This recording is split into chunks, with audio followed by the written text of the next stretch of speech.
Hello, folks. Welcome again to another episode of Two Chaps Mini Cultures, episode 204. Was that correct? I don't know. I forgot to look at the image. 205. Well, I mean, it seems to be going much faster than we ever thought. And that's our subject today is if you're going fast, you sometimes need fast food. And we're looking at least in the US culture and the spread of fast food around the world from this culture. We're going to kind of explore our perceptions of that and maybe some questions we've been asked about it in our work. So stick around.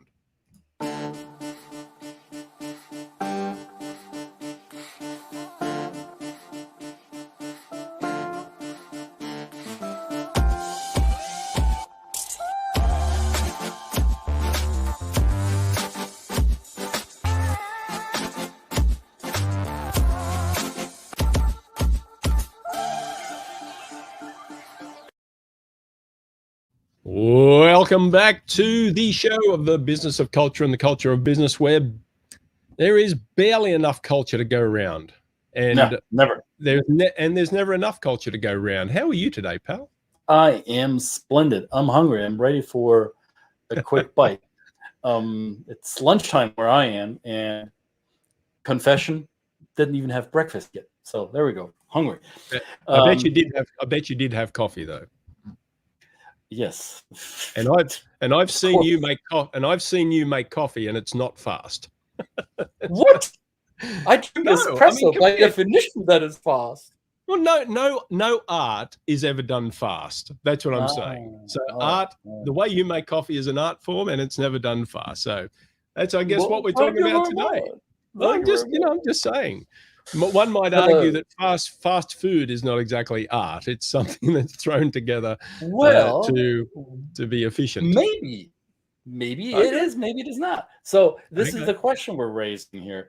But before we ask the question, or we raise that question, we want to know, where in the world are you? Because wherever you're watching this, your definition of what fast food or convenient eats, express nutrition is for you, that might be a different definition, right? So both Brett and I come from worlds where fast food has this label of inexpensive, potentially inexpensive, roadside, quick grab of questionable mystery meats and other ingredients that may fill our bodies, but we're not really 100% certain, is this really good for us? It is a quick fix. How long is it gonna keep us over? We don't know. Let's not read the labels. Let's not be too curious about the exact composition of that item that we're consuming. Some might argue, is it food? Who knows? So I'm not gonna go into, well, I might go into this because I'll get my soapbox out and get on a rant about this.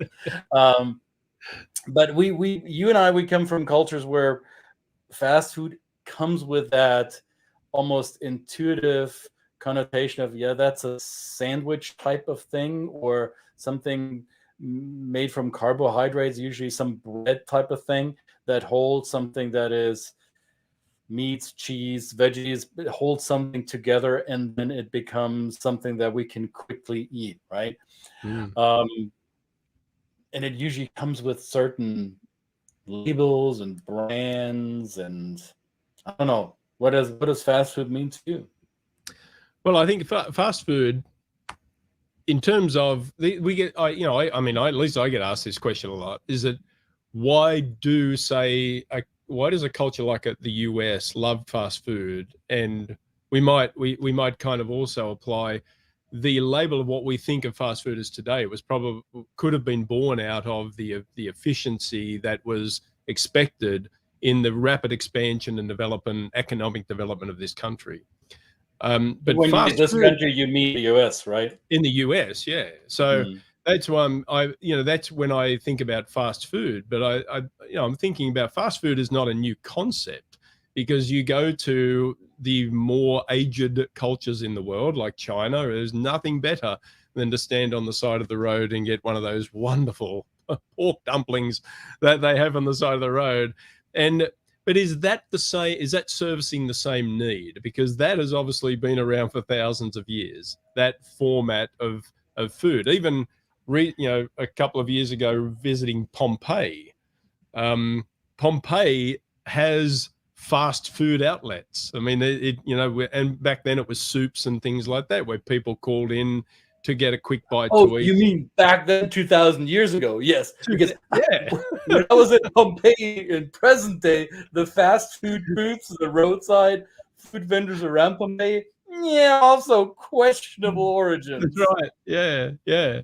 But you look back at in the US, it was a conflagration of this need to service the interstate system, which was established to basically aid and abet the quick development and expansion of this country and its economic growth through the movement of goods, right, between major centers and back and forth. So if you had trucks and you had cars and people traveling that way for vacation, then you needed to service these people not only for their gasoline needs and other snack foods, but you had to feed a family. So I guess, we've always had fast food in Australia. I mean, when I was a kid, we went to McDonald's for sure. It was around then in the 70s.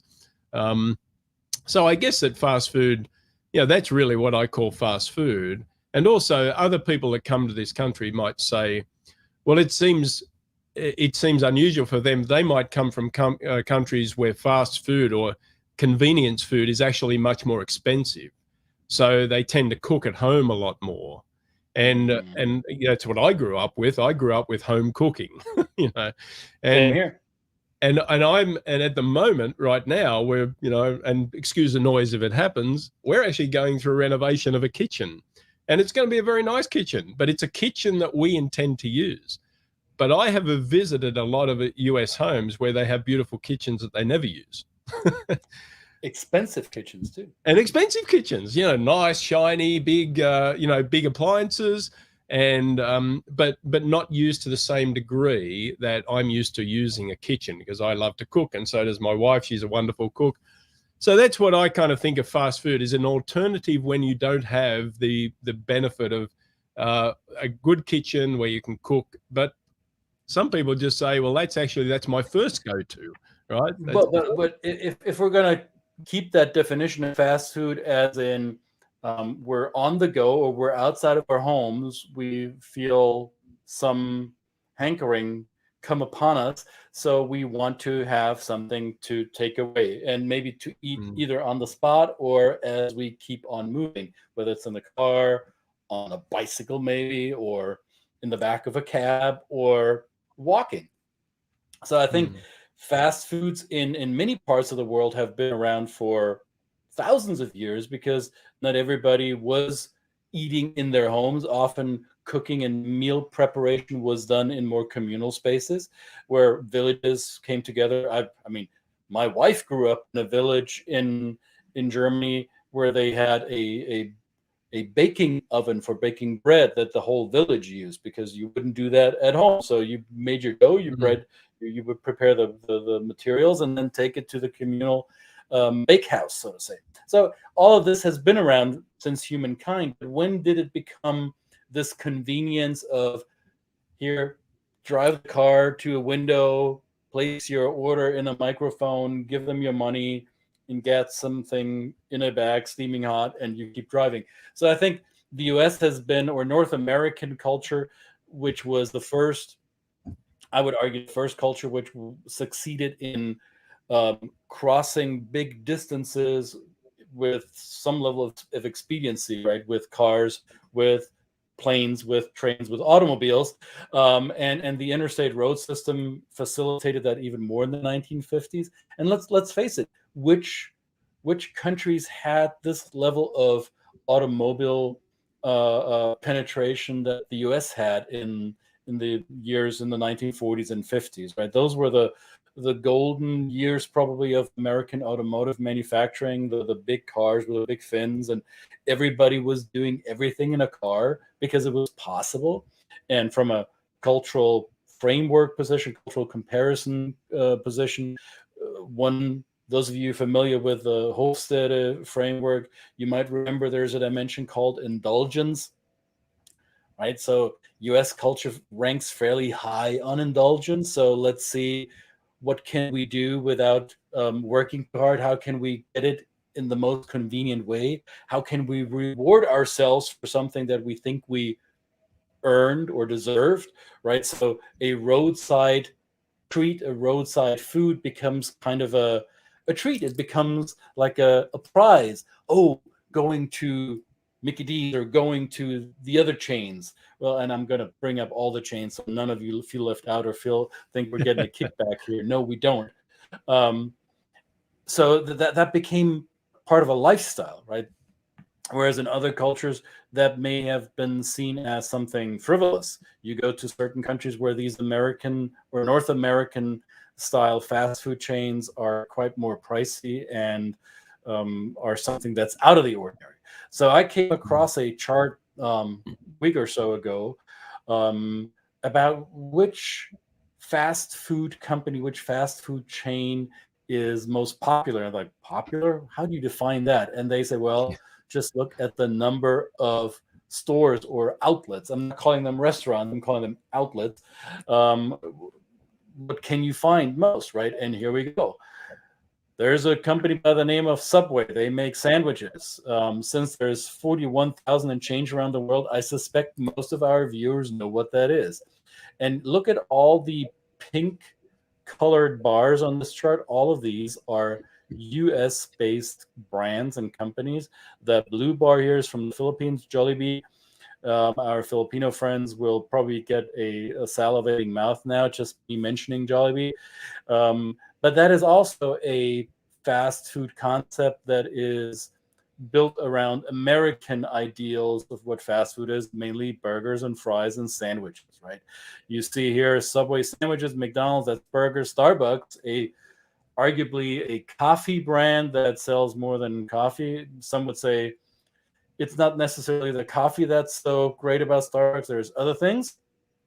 What else do we have? We have Pizza Hut. So that's an Americanized Italian fast food that's been around for hundreds of years, right?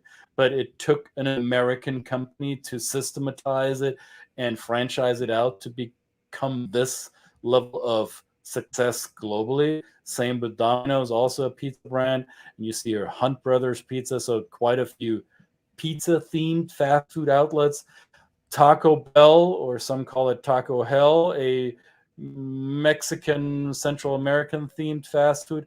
And down we go the list, right? What do you call Burger King in Australia? You guys have a different name for that, don't you? Hungry Jacks. Hungry Jacks. But it's not, and it was just, yeah, there's a long story behind that about the guy that was granted the franchise, the master franchise for Australia, and somewhere in the, he got around the loophole of using the master franchise name and changed the name to his own. But because Burger King was too slow to trademark the name down under. They slept on it. I guess something like that. And yeah, so, and I want to kind of add on to the convenience, the C word of convenience, which, and also but also add the consistency. Now, I think that was originally the concept of like places like McDonald's. And I think Subway built on that and have surpassed in terms of location, but it's about the consistency. And back in the 70s and 80s, I remember, eating in the 90s, eating McDonald's in Australia was kind of the same as eating it in the US. There were the same offerings. It was bland. There weren't a lot of offerings, but it was basically, it tasted the same. It looked the same. It sounded the same. It smelt the same. But now, then there was an evolution once the fast casual food industry kind of came along, like the Panera Breads and things like that. There was a need for these companies to up their game and become more bespoke within the markets that they were serving. So that's where you see, go to China and you see KFC have variations of their food which are flavored with Asian flavorings and things like that. So there's an evolution which has also allowed this global expansion of these US-based, which I think without that, probably they wouldn't have been as successful as they have been. And you mentioned KFC. I think in Japan, a lot of people go to KFC on Christmas, right? So that's right. Yeah. Like Jewish people Germany, going Chinese food on Christmas, right? We've already done an episode you go to McDonald's. You go to McDonald's in Germany, and most Americans will be surprised that among the drink options, among all the sodas and soft drinks, there's also beer available at McDonald's in Germany. Nobody told me this. Nobody told me this. How long has this been going on? It's been going on for a while. Well, here's another example for McDonald's is they are launching into India, and you would think for a place like India, where the cow is a sacred animal, and you think, wow. But of course, that's where the need comes around to say, well, we can't even offer our core menu because it's something that really is not served in a country like India. So, I mean, that flexibility has certainly contributed to that success. So what were some of your, let's go down the positive route, because when I think of U.S. fast food chains, my taste buds and my memory around that is usually not very positive. So, right. I mean, I like myself a good burger. Oh, I love myself a good burger. Not necessarily this type of burger. That's how fast food chains advertise their burger. Typically, when you unwrap it or you open the box, it doesn't even look like this, right? So my memory of fast food burgers is not very pleasant. However, good burgers, different story. But what were some of your, and we're curious about to hear that, put that in the comments below, or send us a message or chat or whatever it is you do. Let us know, what is your favorite fast food? What is your favorite quick bite? And Brett, what are some of the most favorable memories you have around fast food or street food or however you want to call it? Well, it's got nothing to do with any big chains. In fact, the best fast food that I grew up with was the good old fish and chip shop. And that's kind of inherited from our British origins, where just a fish and chip shop, just a piece of fish and some chips, from let's call them fries in the American vernacular, but they're chips, and they look different than fries. Yes, right. Yeah. All of those places were, in my childhood, they were places where you went and bought for a whole family for very, very little money, just a bag of fish and chips or a hamburger, and that hamburger included usually a fried egg and a slab of pineapple and some beetroot, and these are different flavors on the spectrum that you would never see served in a McDonald's. So I guess that's where my taste buds go to, and right. those outlets were predominantly owned by, like, we had wonderful Lebanese entrepreneurs but they were always individually owned, or they were from the Greek community, and they just really knew how to produce a really nice batter made with beer, perhaps, and to fry potatoes in the right way and keep them crisp, and everybody had their own favorite little outlet. But these weren't chains. These weren't, and the concept of the fish and chip shop in Australia still hasn't succumbed to the chain concept. It still hasn't done that. But I mean, there might be fish and chip chains in the UK. I'm not aware of them, but there's none on the global scale that you would say, okay, this is a fish and chip chain. No, I mean, even when I visit Australia, there's just nothing better than going to an independent what we call a milk bar, which kind of also sells fish and chips. So you would have fish and chips, you would have milkshakes, you would have ice cream, you would have all kind of, you could basically do the whole, entree to, well, I call it entree, but appetizer to dessert, right? So when you say that these fish and chip shops were often run by immigrants from Lebanon or Greece, yes, was that also the gateway then to being introduced as Australians to Mediterranean fare?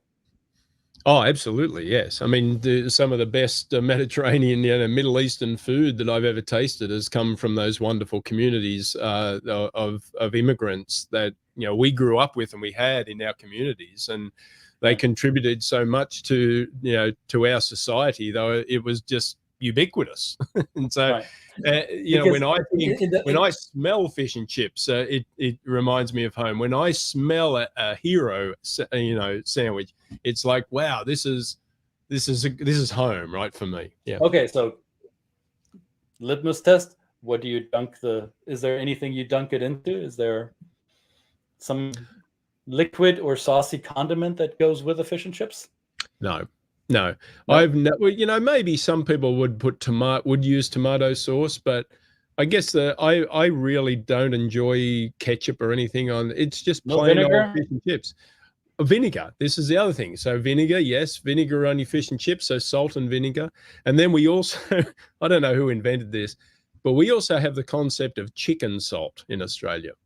And I haven't come across anywhere in the world that has been able to recreate this. And people here in the US, expats, Australian expats, will share recipes about their own version of a chicken salt, which once you put on chips, they go to a whole new level. I'm sorry, there is nothing that makes those things taste. We will look that up. Somebody post a picture, please. So absolutely.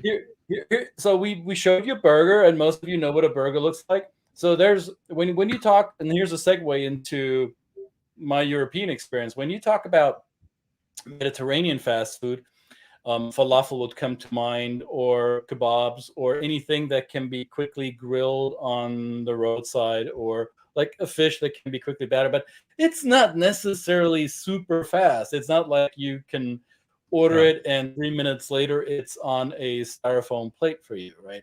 So there is still some prep work that goes into it. But here's where Central Europe and Southeastern, almost going into Little Asia or the Middle East, comes together.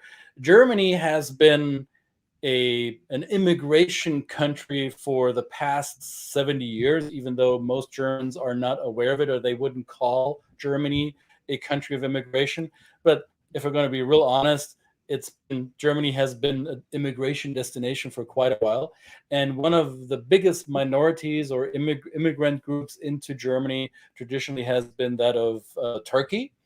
So there is a fast food fascinating facet that could only be born from that symbiosis of Turks in Germany.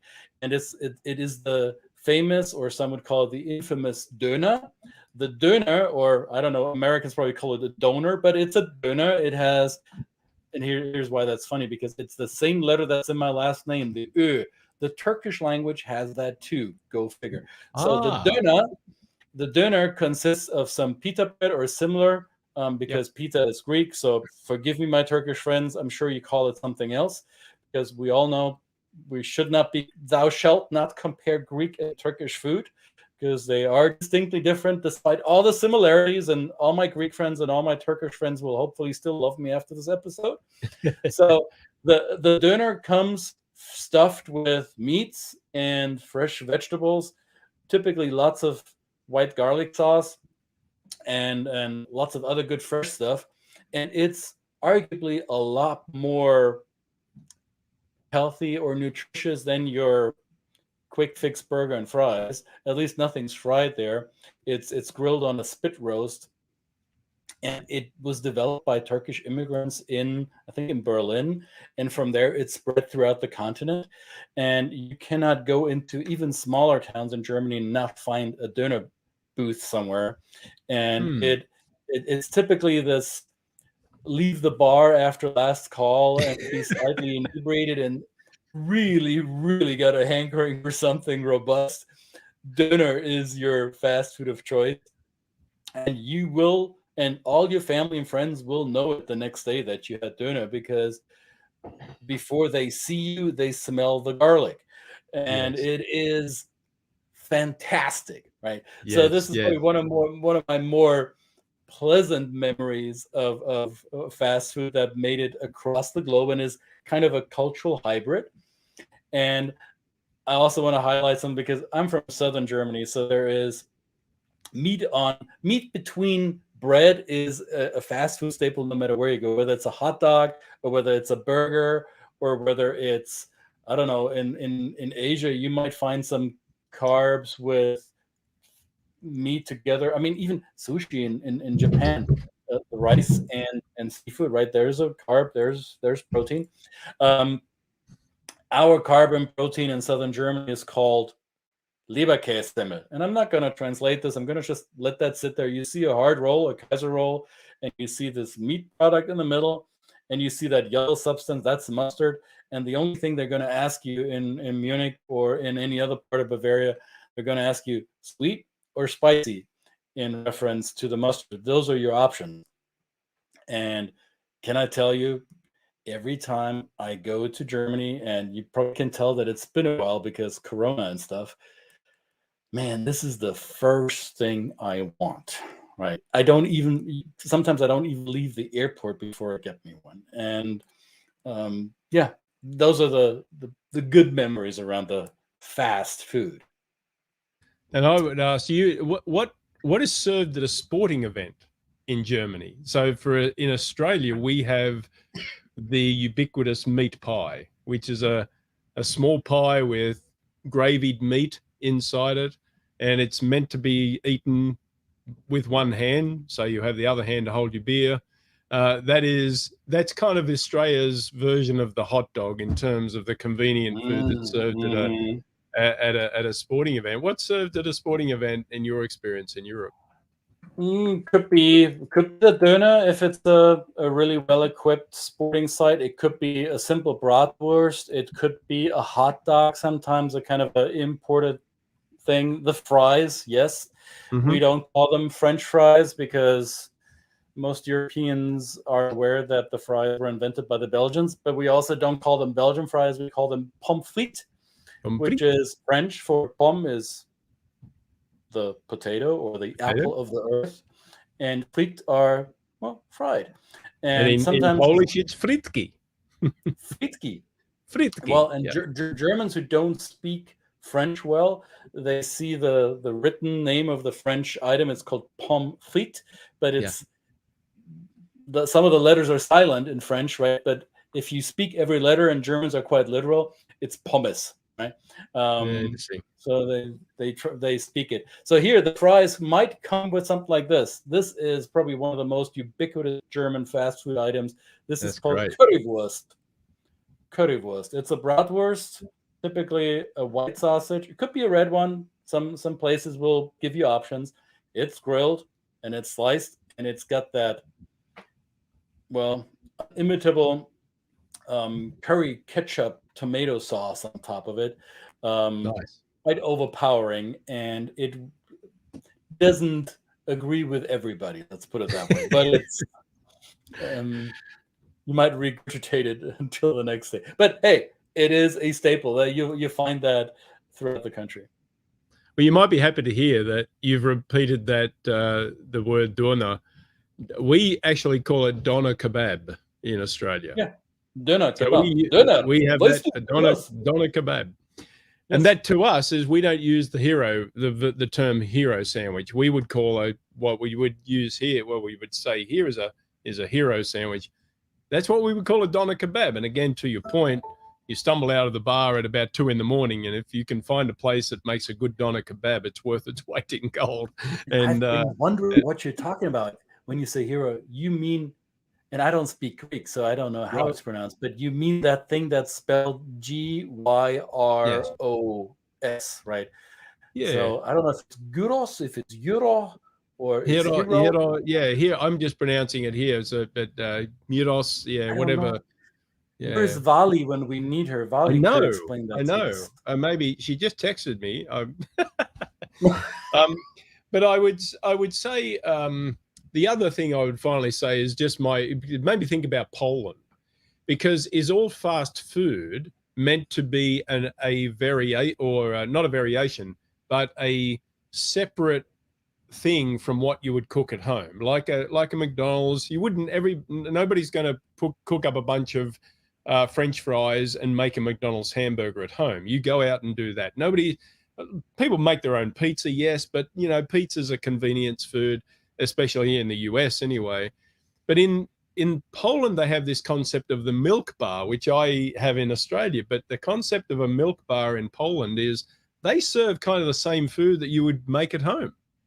They serve the pierogi, they serve the potato pancakes, they serve the schnitzel, right? They serve the same kind of food that people make at home, and yet this is a place where you can walk into, and you usually accompany that with a compote, with a juice compote, and these are foods that you actually can cook at home, using the same food in the convenience concept, right? Which is interesting. But so it's just different what passes for fast food and what is acceptable, or the standard of fast food in different cultures. I think is an interesting thing to observe when you're traveling and you're moving and you're trying to adjust to a new culture. Like you can take it right to the nth degree and go to a place like Singapore, where food is like an Olympic sport, and you have to be really cognizant of the kind of food you serve. The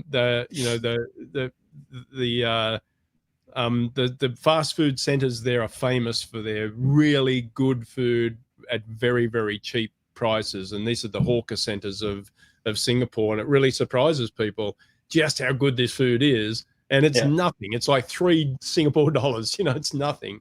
And And I think that this is where I draw the line of for me, at least, for fast food. There is fast food that is mass-produced, automized, standard operating procedure of preparing it, and usually with a very tight budget, and ideally with a high margin for the seller, and highly processed food. Than not, and more often than not, it's not really good for the consumer, right?